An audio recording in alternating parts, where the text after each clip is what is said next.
Hey there, this is David Pereira from Rent to Grow Homes, and in this video, I would like to review our latest rent-to-own deal available for investors.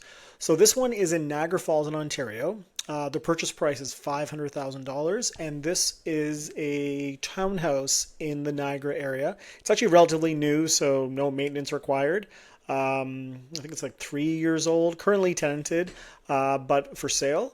And we think we have an opportunity to get this at 500,000.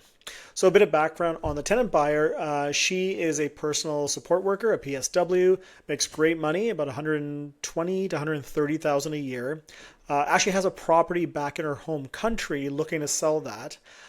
With the income that she has currently in Ontario, she has the way that she's been paid. She wasn't given a T4. And if she goes to get her own mortgage, the bank looks for T4, looks for stable income. So what she needs rent to own for really is just time, the bridge of time, to kind of get her reporting in order. Her credit score is mid 600s, so we would like to get that over 700 to give her some better options in terms of lenders. In terms of down payment, she has, I think, 25,000 available today, but she'll be selling a property in her native country and then bringing those funds to do a full 20% down for her down payment. So really the rent to own here offers her that time she needs to get more of a down payment, to fix her tax reporting, and to raise the credit score a bit. So really that's the value of what she sees in doing a rent to own program. So in terms of the key numbers here, so as I mentioned, it's a $500,000 property. We think all we're going to need is 2 years actually to do this deal. So this is a 2-year deal, which means you would exit after 2 years. Assuming appreciation of 5%, the buyback price, so the price that Pam would buy it back from the investor, is $551,000. Now the investor today buying the house at $500K would get a mortgage, so 20% down, 80% mortgage. I'm assuming an interest rate right now of 4.5. We've seen lower, so conservatively I've put 4.5, but we would adjust this to actuals. So cash to bank is 100,000, 20% of 500K. Legal is about 3,000, appraisal about 600. We update these with actuals once we have those numbers. The land transfer tax is 6470. I collect a fee of $3,000 up front for Rent to Grow Homes. As I mentioned, the tenant buyer has a down payment of $25,000, so she has significant skin in the game, which means the total investment fronted by the investor is $88,075. And so when I calculate the ROI on this deal for you, this is the number we base that off of. So in this area, rent of $2,650 is more than reasonable, option credit of $600. So each month she is in for $3,250.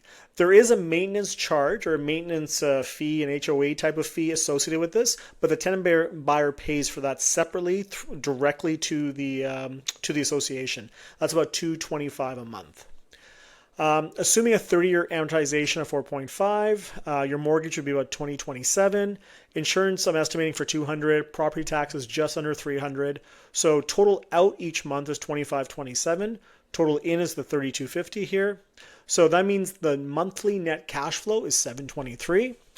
Each month, I would give you a distribution of $500. So this is $500 in cash flow sent to you on the 6th of the month, free to do whatever you wish with it. This is on top of paying down mortgage, paying the insurance, paying the property tax, paying those expenses. There is $500 of additional cash flow for the investor.